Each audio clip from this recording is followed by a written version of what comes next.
everyone, I'm Emma. Like, share, and subscribe now. Hey, I'm Jackson. Let's continue today's topic.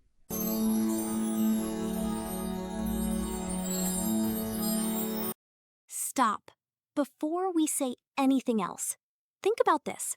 You studied English today. Maybe yesterday, maybe for months or years. Grammar rules, vocabulary words. But the second a real person speaks English to you, or the second you need to say something, everything disappears. Your mind goes blank, your words don't come, and you stand there thinking, why? Why is this happening to me? If that has ever happened to you, this episode is for you. Welcome to Simple English Talks. I'm here with my co-host, and today we are going to explain something that nobody in school ever told you. There is a reason English feels easy when you study it and impossible when you need it. And it's not your fault. It's not your memory. It's not your intelligence. There is a very specific reason, and once you know it, everything changes. By the end of this episode, you will understand exactly why this gap exists, what your brain is actually doing differently in study mode versus real life, and 3 things you can start doing today, not next week, today, to finally close this gap. Stay with us. This one is important. Quick question before we start. Write yes in the comments right now if this has happened to you. You knew the English, you had the words, but in the moment, nothing came out. Write yes. We want to know how many of you are feeling this. And subscribe to Simple English Talks if you haven't already. We post new lessons every week, and this community is growing fast. All right, let's get into it. Because once you understand why this happens, you are going to feel so much better. And more importantly, you are going to know exactly what to do about it. Let's start with the big question. Why does English feel so different in your head versus in real life? Here is the most important thing I want you to understand today. When you study English, your brain is in what we call safe mode. Safe mode means no pressure, no clock, no real person waiting for your answer. You can pause, you can reread, you can think for 30 seconds. You can look up a word. Safe mode is comfortable. Safe mode feels easy. But real life English is completely different. Real life English has a clock. Someone is standing in front of you waiting. Or you're on the phone and there's silence and they're waiting. Or you need to say something in a meeting right now. There is pressure. And pressure changes everything about how your brain works. Think about this example. Imagine you are at home and someone asks you, what is 2 plus 2? Easy. 4. No problem. Now imagine you are on a stage in front of 500 people and someone shouts, what is 2 plus 2? Suddenly, your heart beats fast. Your mind goes strange. You might actually hesitate, even though you know the answer. Same question, same knowledge, completely different experience. That is pressure. English works the same way. In your study book, easy. In a real conversation with a real person, suddenly your brain freezes. And here is why. When you feel pressure or stress, your brain releases a chemical called cortisol. Cortisol is helpful in dangerous situations. It helps you run from danger. But cortisol also slows down the part of your brain that finds words. It actually makes it harder to speak. This is a biological fact, not a personal failure. So every time you study English alone at home, you are training your calm brain. Your calm brain knows a lot. But when you need English in real life, your stressed brain takes over. And your stressed brain has never been trained. That is the gap. That is the exact reason why English feels easy to study and impossible to use. Does that make sense? Write in the comments. Did you know this was happening in your brain? There is also a second reason. When you study from a book or a slow YouTube video, you are learning planned English. Planned English is organized, clear, and perfect. But real conversations are not planned. Real conversations are messy, fast, and unpredictable. Someone asks you a question you didn't expect, and your brain searches for the perfect sentence from your grammar book. And real life doesn't wait for perfect. Here is the formula that explains everything. Study English equals calm brain plus planned language plus unlimited time. Real life English equals stressed brain plus unplanned language plus 0 time. These are two completely different situations, and most English learners only train for the first one. We need to train for both. So now you know the problem. Your study brain and your real life brain are different. The cortisol effect slows your word finding, and planned study doesn't prepare you for unpredictable conversation. Now let's talk about what actually happens when you try to speak and why the words just don't come out. So now we understand the brain science. Let's talk about what is actually happening in those terrible 4 seconds when someone speaks to you in English and you can't respond. Because there are actually 4 things happening at the same time, and they are all fighting each other. Step 1. You hear the words. Your brain starts to process what was said. If the person spoke clearly and slowly, this is easy. If they spoke at normal speed, your brain is already working hard just to understand. This is step 1, and it already uses energy. Step 2. You translate. Most English learners, even advanced ones, translate inside their head. They hear English, they convert it to their own language to understand it, and then they try to think of an answer in their own language, and then try to translate that answer back into English. That is 4 steps inside your head, all happening while the person stands there waiting, and it takes too long. Step 3. You search for the perfect sentence. Because you learned English from grammar books, your brain tries to build a grammatically correct, perfect sentence before you speak. Present tense or past tense? Should I say, I went or I have gone? Should I use a or the? And while you're checking all of this, the moment passes. The conversation moves on. You missed your turn. Step 4. You panic. You notice that too much time has passed. You feel embarrassed. Your cortisol shoots up even higher. Now it is even harder to speak. And then you either say nothing or you say something small, like, yes, or I understand, just to make the silence stop, even though you had something to say. This is the 4-second problem, and it happens to almost every English learner. Now, here is something important I want you to know. This is not a language problem. Your English vocabulary is fine. Your grammar knowledge is fine. This is a processing problem. Your brain has not been trained to process English quickly, automatically, and under pressure. And the good news? Processing speed is trainable. It is a skill just like typing speed or reading speed. You can improve it. Tell us in the comments, which of these 4 steps is your biggest problem? Translation? Searching for perfect grammar? Panicking?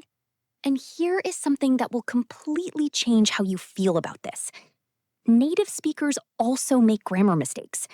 Native speakers also say and pause while they think. Native speakers also sometimes say the wrong word. But they keep going. They don't stop and apologize. They don't freeze. They keep the conversation moving. And that is the real skill. Not perfect English, but confident, continuous English. So the 2 problems are clear. Problem 1, your brain switches to stress mode in real situations, and cortisol slows your word finding. Problem 2, You are trying to translate, perfect, and speak all at once, which takes too long. Now let's talk about the 3 solutions. What can you actually do starting today to fix this? Solutions time. And I want to be very clear, these are not magic tricks. These are real techniques that work if you practice them. And the beautiful thing is, you can start all 3 of them today. Not after you finish a course, not when you finish a course on, today, right now. Solution number 1. Practice under pressure on purpose. Here is the problem. You only practice English when you feel comfortable. Alone at home, with a book, with no one watching. But that trains your calm brain only. To train your real life brain, you need to practice feeling uncomfortable. On purpose. How? Set a timer for 30 seconds and force yourself to talk about any topic without stopping. It doesn't have to be perfect. It doesn't have to be correct. Just keep talking for 30 seconds. This trains your brain to produce English under a time limit. Solutions time. And I want to be very clear. These are not magic tricks. These are real techniques that work if you practice them. And the beautiful thing is, you can start all 3 of them today. Not after you finish a course, not when your English gets better. Today. Right now. Solution number 1. Practice under pressure on purpose. Here is the problem. You only practice English when you feel comfortable. Alone at home, with a book, with no one watching. But that trains your calm brain only. To train your real life brain, you need to practice feeling uncomfortable on purpose. How? Set a timer for 30 seconds and force yourself to talk about any topic without stopping. It doesn't have to be perfect. It doesn't have to be correct. Just keep talking for 30 seconds. This trains your brain to produce English under a time limit. You can also practice with real low-pressure situations. Order something in English next time you can. Send a voice message in English to a friend. Comment in English on a YouTube video, like this one. Leave a comment right now, in English, about what you want to improve. Every small, real-world use of English trains your stressed brain. Small steps, real situations, real progress. Solution number 2. Stop translating, start thinking in English chunks. A chunk is a small, ready-made phrase that you don't need to build word by word. Instead of building the sentence, I would like to have something to drink, word by word, you just have the chunk, I'd like something to drink, already ready in your brain. Chunks are fast. Chunks don't need grammar checking. Chunks come out automatically. What are some common English chunks? That's a good question. I'm not sure, but I think. Can you say that again? What I mean is, to be honest, I was just thinking. These phrases are ready-made. You don't build them, you just use them. When you have 30 or 40 chunks memorized, conversations feel so much easier because you're not building from zero every time. You have building blocks already ready. Write in the comments right now. What is one English chunk you use a lot? Or what is one chunk from this list that you want to remember? Writing it down makes it stick in your memory much better. Solution number 3. Accept good enough English. This is maybe the most important one. The biggest reason English learners freeze is that they are waiting until they have the perfect sentence. But perfect sentences take too long to build. Real conversation needs fast, good enough sentences. I want coffee is better than 5 seconds of silence while you try to remember, I would like a cup of coffee, please. The person understood you. That is success. Here is a mindset shift that changed everything for me when I was learning another language. I stopped trying to speak like a textbook. I started trying to be understood. Those are 2 very different goals. Textbook English takes 5 seconds to build. be understood English takes 1 second. And in a real conversation, 1 second wins every time. The goal is communication, not perfection. First, practice under pressure on purpose. Second, use chunks instead of building sentences. Third, aim to be understood, not to be perfect. Now let's talk about the mistakes that are keeping you stuck. And I'll be honest, both of us made every single one of these mistakes. So this is not judgment. This is just what we wish someone had told us earlier. Mistake number 1. Only studying, never using. This is the most common mistake. Learners spend 90% of their time studying and 10% actually using English. But fluency comes from using, not studying. Think about swimming. You can read 100 books about swimming technique, but you cannot learn to swim without getting in the water. English is the same. You have to get in the water. Wrong. Study English every day, never use it. Right? Use English every day, even if it's just 2 sentences. Why is study only wrong? Because studying builds knowledge, but speaking builds automatic responses. And real conversation needs automatic responses, not knowledge you have to consciously think about. After you drive a car for many years, you don't think about which pedal is the brake. It's automatic. That's what we want with English. Automatic, not conscious. Mistake number 2. Waiting until your English is good enough. This one hurts because it sounds so logical. I'll start speaking when my English is better. But here is the problem. Your English only gets better by speaking. It is a loop.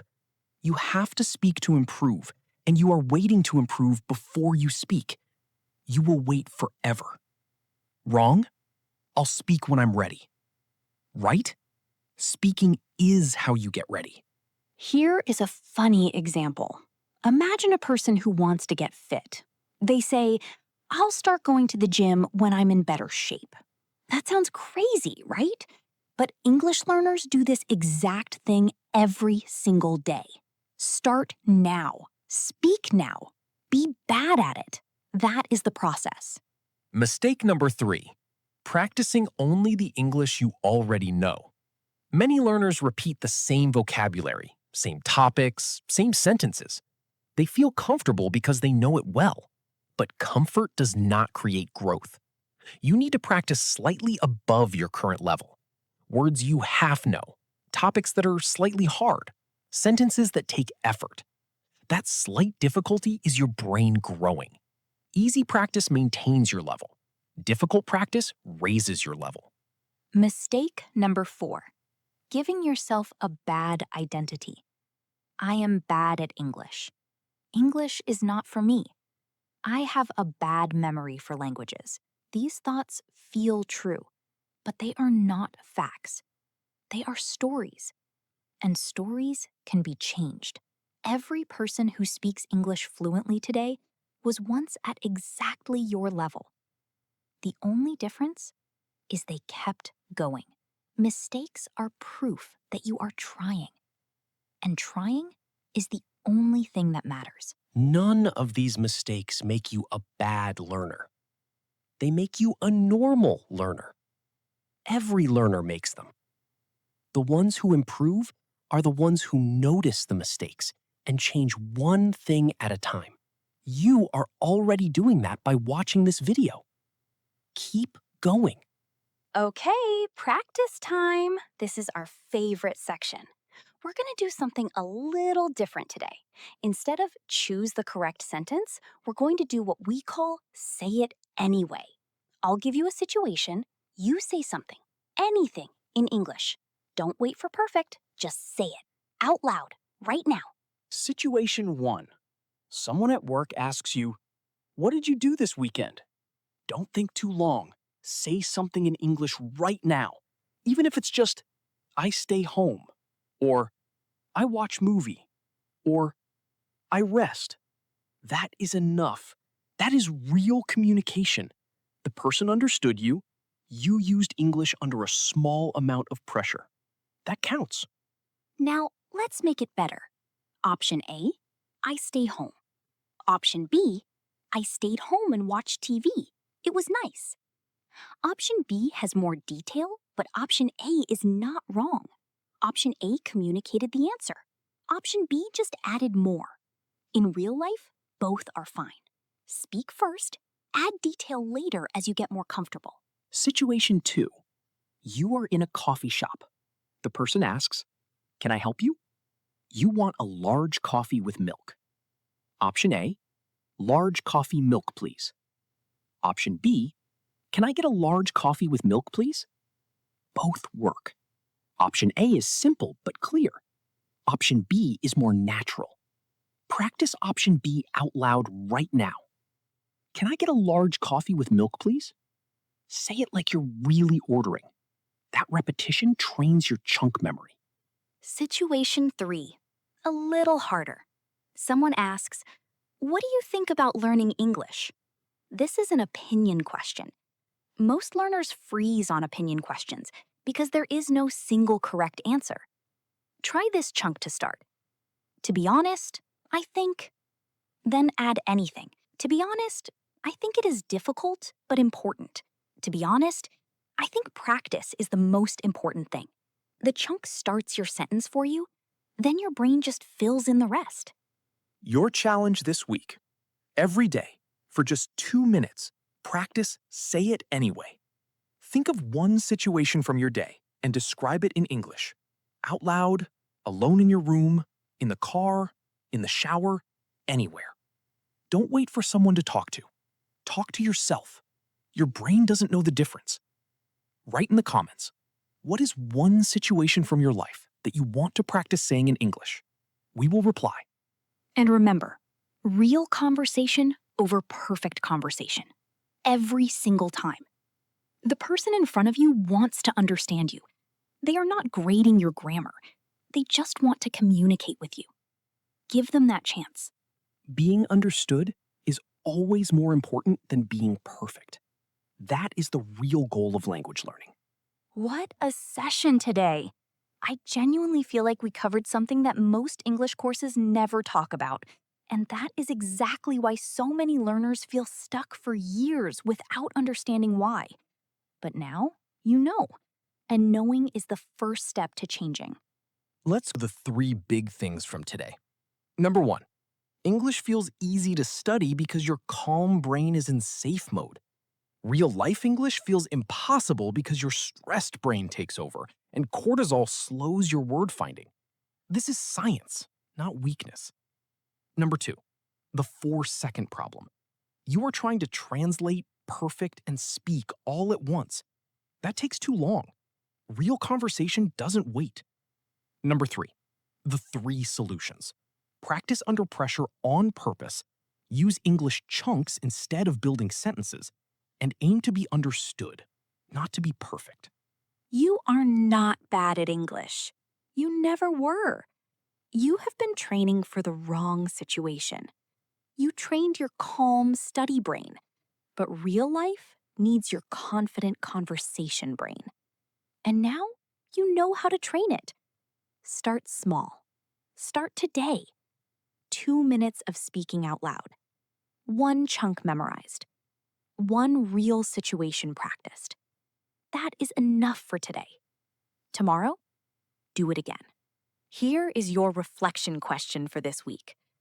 Think about 1 real situation where you need English in your life. A meeting, a shop, a phone call, a trip. Pick one. And this week, try it. Even if it goes wrong, even if you make mistakes, try it. And then come back and tell us what happened in the comments. We want to celebrate every attempt, not just every success. And if this episode gave you even 1 moment of clarity, please share it with someone who is also learning English. You could change their whole journey with 1 share. Also, hit the like button so YouTube shows this to more English learners who need it, and subscribe to Simple English Talks so you never miss a new episode. We are here every week with lessons that are honest, practical, and made for real learners like you. Thank you so much for watching and for being part of this community. We see every comment, we read every message, and we are genuinely proud of every single one of you who keeps going, even when it feels hard, especially when it feels hard. That is where the real growth happens. This is Simple English Talks. We'll see you next time.